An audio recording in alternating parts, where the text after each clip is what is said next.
자, 무주택자 같은 경우에는 76%가 주택시장에 진입이 어렵다. BC건설업 인력난 대금채불 몸살.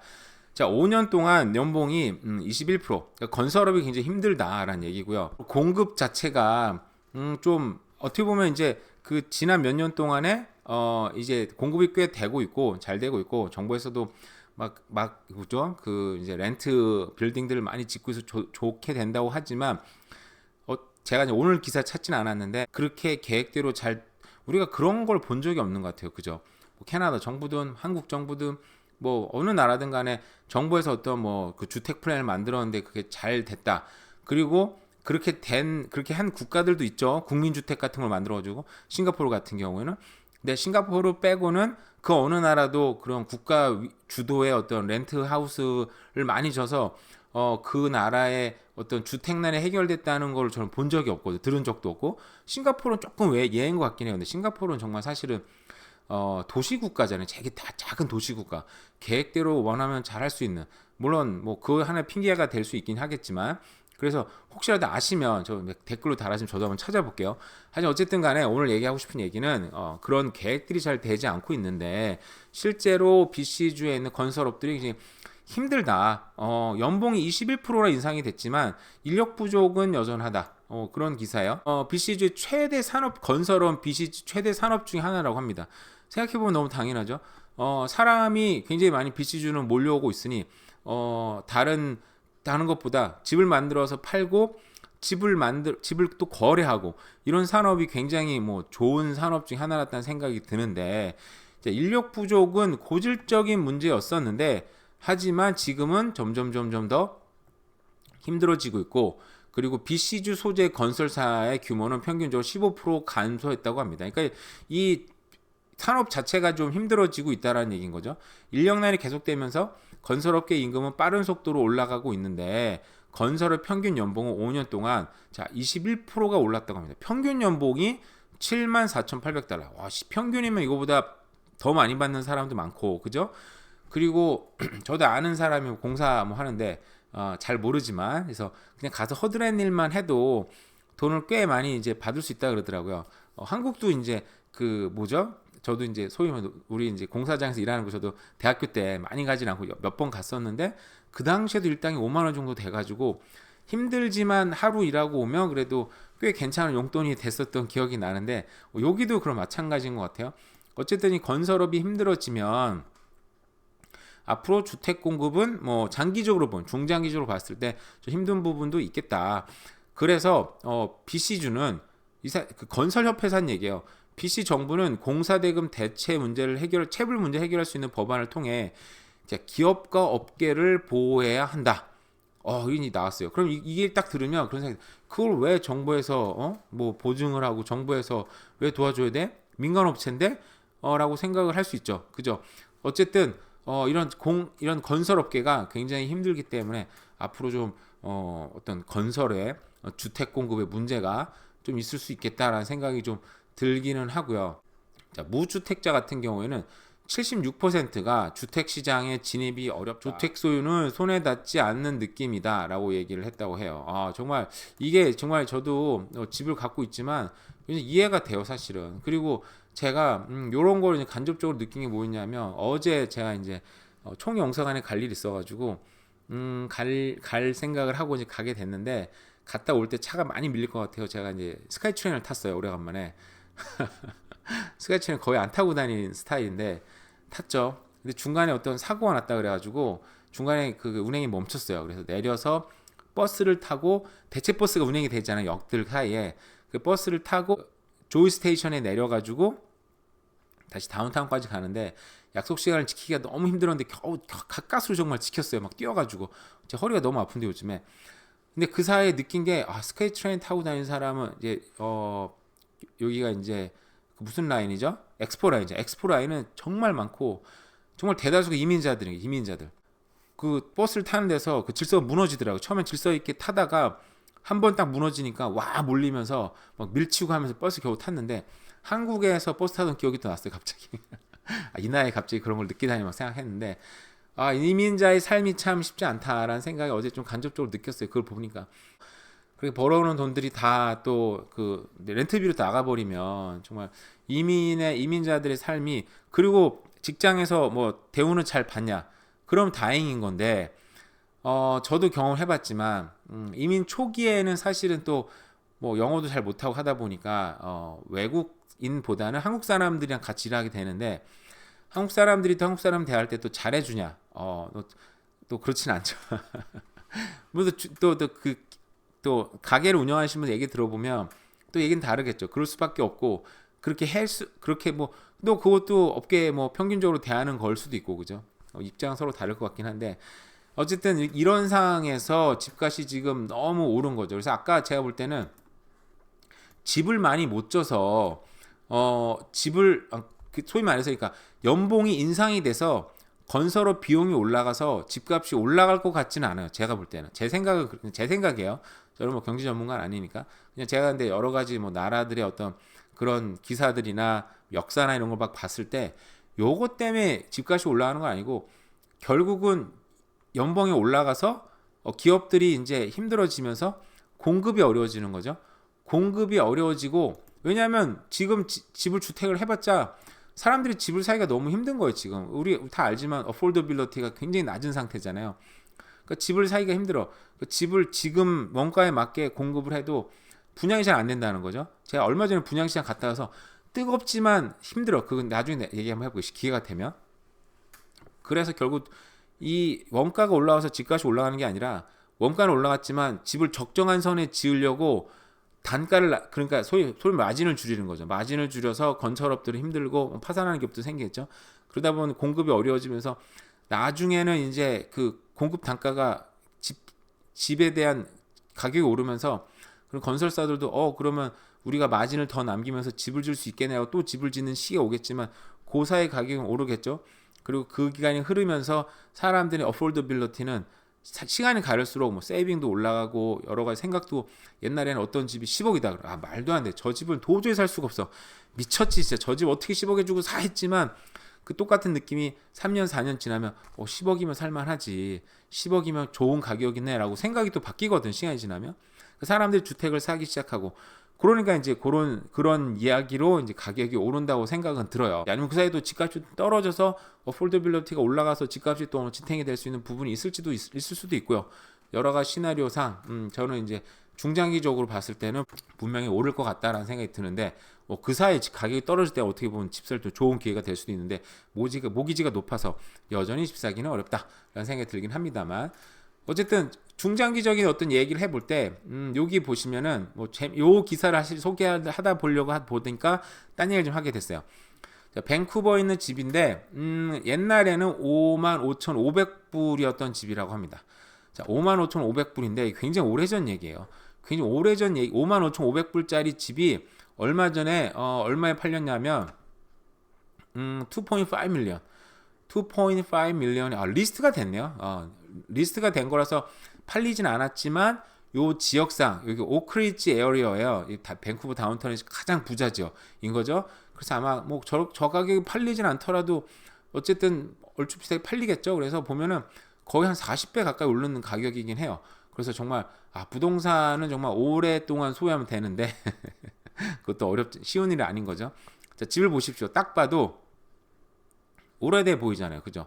오래돼 보이고 굉장히 낡았고, 그죠? 이게 도대체 55,500불에 1775년, 제가 태어나기도 전입니다. 심지어는 제가 태어나기도 전에 그때 리스팅이 된 집이 거의 40배가 올랐어요. 근데 제가 어제 찾았는데, 지금 제가 찾지는 않았는데, 그 사이에 물가는 한 7배 정도 올랐어요.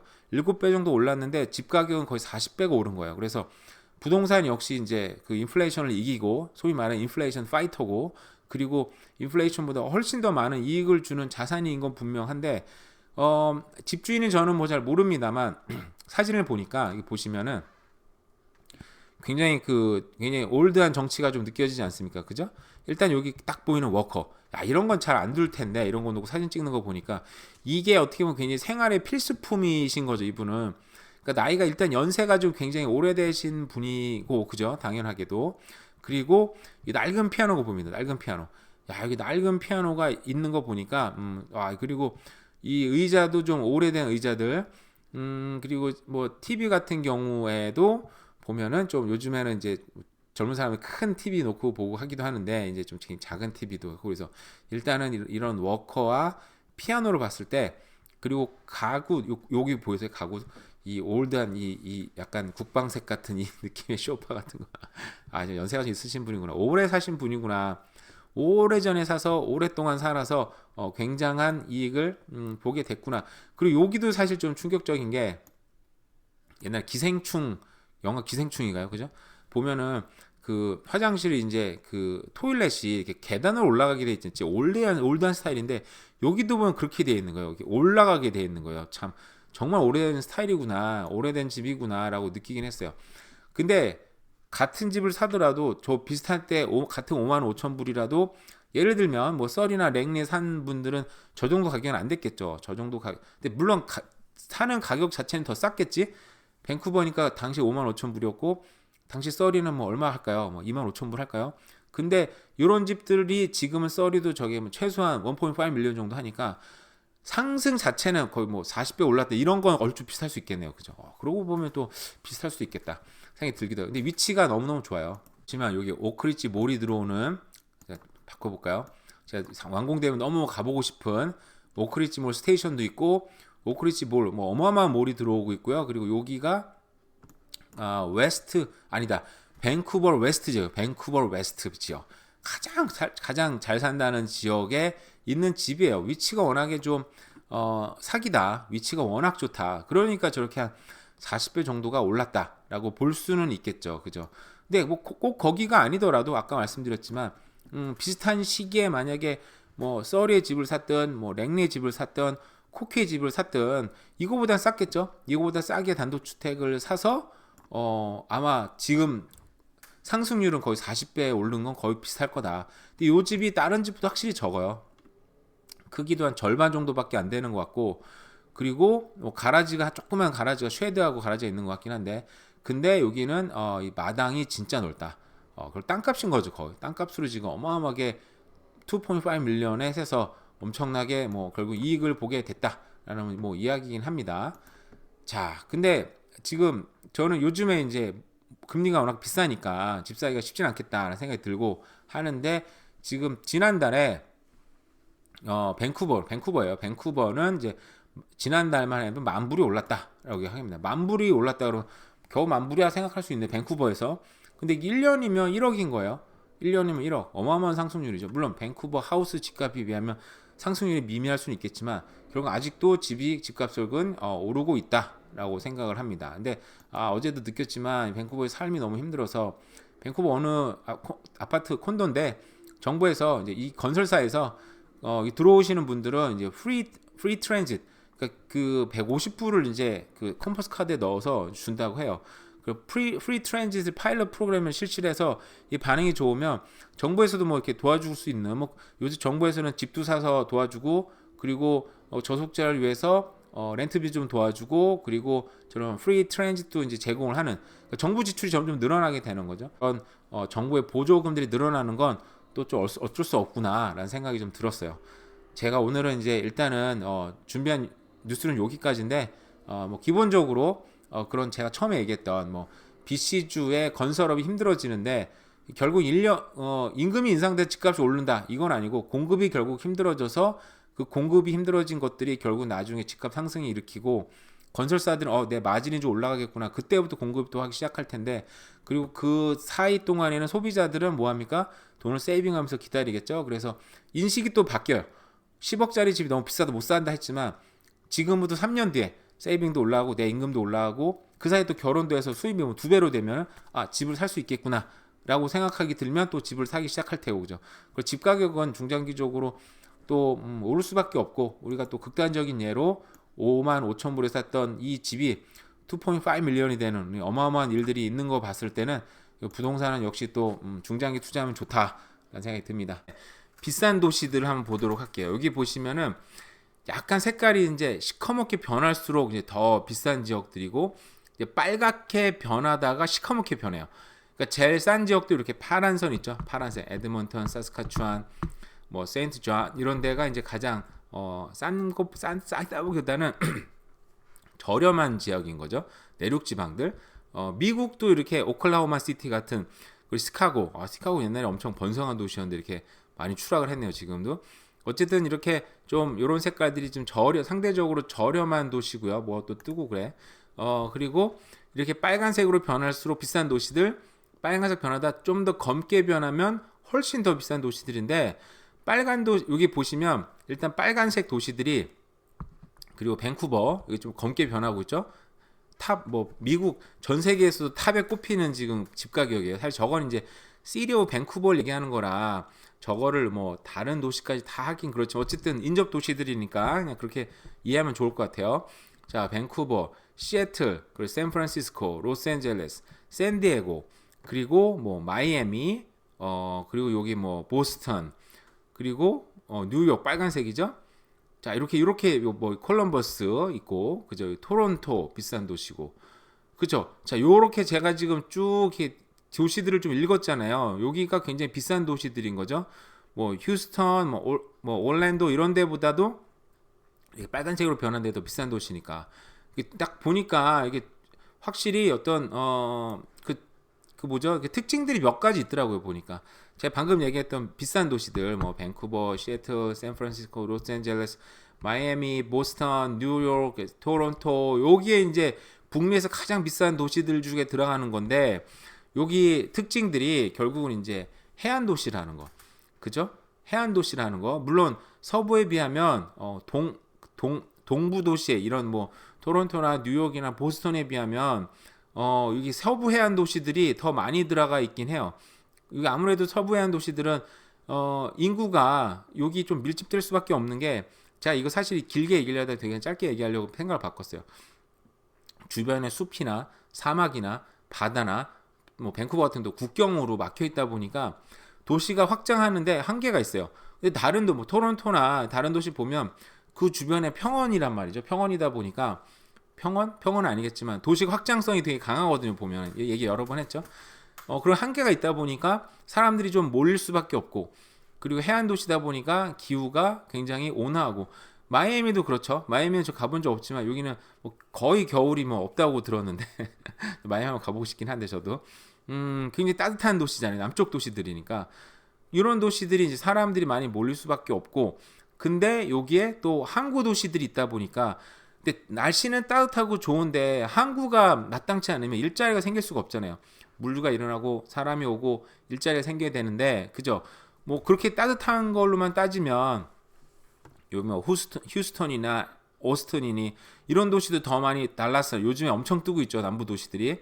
근데 이런 도시들, 해안 도시에 비해서는 여전히 더 살기도 좋고 하니까 이제 많이 가시는 건데, 이런 일자리도 물류도 사람들 몰릴 수 있는 여건들을 갖고 있는 항구 도시들, 그리고 서부 해안 도시들이 굉장히 비싸게 차지하고 있죠. 여기 동부 도시 토론토나 뉴욕이나 보스턴은 사실은 좀 날씨는 좀 춥고 뭐 여름에 덥고 겨울에 춥겠지만, 여기는 원체 옛날부터 일찍 개발된 도시들이고, 어떻게 보면 이제 이 미국 중심의 어떤 역사의 어떤 뭐 시발점들 된 도시들이니까 전통의 강자들이죠. 이건 좀 예로 치더라도 서부 해안 도시들이 비싼 이유 특징들이 있다. 그죠? 밴쿠버도 그런 걸 다 갖고 있어요.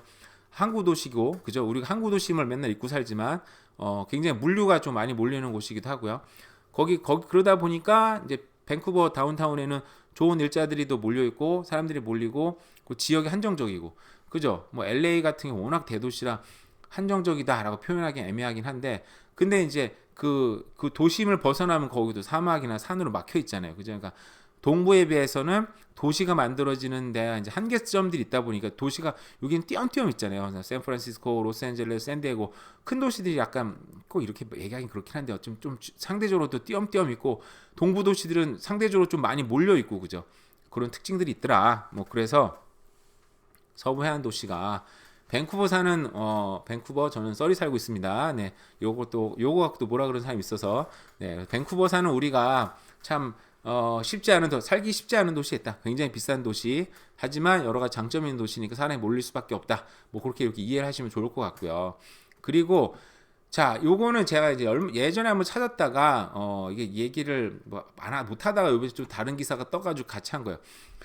예전에 뭐 밴쿠버든 어디든 입지가 한번 이렇게 좋은 입지가 되면 밴쿠버는 사실 되게 쉬워요. 입지가 밴쿠버 다운타운이나 밴쿠버 웨스트죠. 밴쿠버 웨스트지요. 그러니까 그 지역에서 거리가 멀어질수록 밴쿠버 쉽게 말해 밴쿠버 다운타운에서 거리가 멀어질수록 그냥 입지가 그만큼 멀어지는 거다.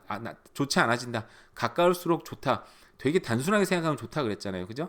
근데 물론 거기서 이제 또 중요한 거는 단순히 시를 구분하는 라인보다는 교통이 더 중요하니까 교통 라인 따라서 우리가 생각하면 더 쉬운 건데 근데 이제 이런 입지가 한번 정해지면 바뀌기가 쉽지 않다는 것들을 몇 개 찾았어요. 왜냐하면 이제 구도심이 된 거죠. 어떻게 밴쿠버 같은 경우는 그래서 뭐 서리도 개발되고 뭐 랭류 개발하고 그러면서 새집 효과들이 있다 보니까 몇 새로 생긴 단지들이 그 옛날 구도심에 이제 구축 단지 가격을 넘었으면 사람들이 생각하기를 와 우리가 입지를 이제 거기를 넘었으네라고 생각하기는 쉽죠. 근데 이제 우리가 평균적으로 얘기를 하는 거니까 뭐 그렇지는 않은 거죠. 왜냐하면 구도심도 또 개발이 됩니다. 여기 하나 예가 있는데요.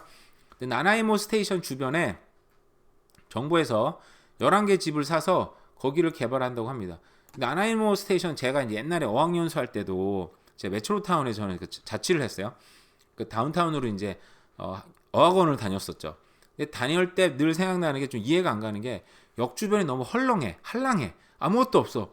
아니 무슨 역 주변이 게 한랑해. 저는 이제 서울 살다 보니까 역에서 내리면 막 그 일단은 뭐 다 시내가 아니어도 강남 이런 데 다 비슷하잖아요. 막 큰 건물들 있고 막 사람들 많고 막 빠글빠글하고 휘황찬란한 그런 네온 사인 같은 걸 기대하는데 역 주변에 아무것도 없어. 특히 이런 대표적으로 이런 나나이모 스테이션 같은 경우는 주변이 다 이런 한랑한 주택가예요. 아까 사진 나왔죠? 특별한 게 없어요. 한랑한 주택가고 여기 사진에 보면 막 이렇습니다. 그래서 아니 왜 역 주변을 개발 안 하지? 나이모가 지금 보니까 개발 안 해. 정말 거의 아무 생각 없이 역들을 만들어 놓은 거 아닌가 싶을 정도로 주변에 아무것도 없어요. 그리고 역을 만든 지 이게 지금 몇십 년이 흘렀는데도 역 주변을 개발할 플랜을 특별히 안 갖고 있었던 거예요. 내가 볼 때 여기가 또 밴쿠버시잖아요. 그러니까 밴쿠버시는 정말 이 주택난 밴쿠버시뿐만 아니라 BC 정부 자체가 이런 주택난을 오랜 시간 동안 아무 플랜 없이 두고 있다가 자초했다는 생각이 들어요. 정말 이거는 이 정부가 뭐 좌파 정부든 우파 정부든 제가 볼 때는 할 말이 없는 다 그런 역대 정권들이라고 생각은 들어요. 개인적으로. 자 어쨌든 여기에 나나이모 스테이션 주변에 요 집이에요. 요 집. 근데 역은 여기 있고 저는 그때 처음 사진 보기 전에 요 근처에 집을 샀나 그랬더니 그것도 아니고 좀 떨어진 집들 이게 아마 협상이 잘 됐나 봐요. 그나마 요 집들을 사서 뭐 이제 그 타운홈도 만들고 뭐 그 하이라이즈도 만들고 그러는 것 같아요. 그래서 주변에 저도 이제 이해가 안 간 건데 나나이모 스테이션 한번 봐볼게요. 여기 한번 봐보겠습니다. 나나이모 스테이션을 보시면 이렇게 주변에 뭐 놀고 있는 땅도 있어요. 뭐 국가 땅인지 모르겠지만 그리고 예전에는 이런 버스 스테이션 디포도 없었어. 그러니까 완전히 너무 주변에 한랑 옛날에 뭐 여기 내려서 누구나 집에 갈 일이 생겨서 봤는데 너무 한랑하고 여기뿐만 아닙니다. 여기뿐만 아니라 여기 어디야 또 여기 29th 에비뉴 스테이션도 그래요. 여기도 내려보면 그냥 다 주택가예요. 그냥 그리고 공원들도 있어. 아니 물론 공원도 너무 중요하긴 하지만 이게 개인 소유가 아니면 요 주변에 정말 뭐 소위 말해서 하이라이즈를 만들고 때려 넣어서 만들고 아니면은 이렇게 삼각형인데 다 협상해가지고 좀 사가지고 여기를 하이라이즈를 만들든지 아니면 여기를 완전히 대규모로 개발을 해가지고 요 산 돈으로 뭐 좀 떨어진 데서 공원을 따로 만들어주든지 뭐 이런 식으로 좀 제 생각에는 밴쿠버 시 자체가 BC 정부 자체가 이런 플랜을 엄청나게 만들었어야 되는데 안 하고 있다. 이제 지금 발등에 물 떨어져가지고 막 총선 전에지만 엄청나게 발표를 하고 있어요.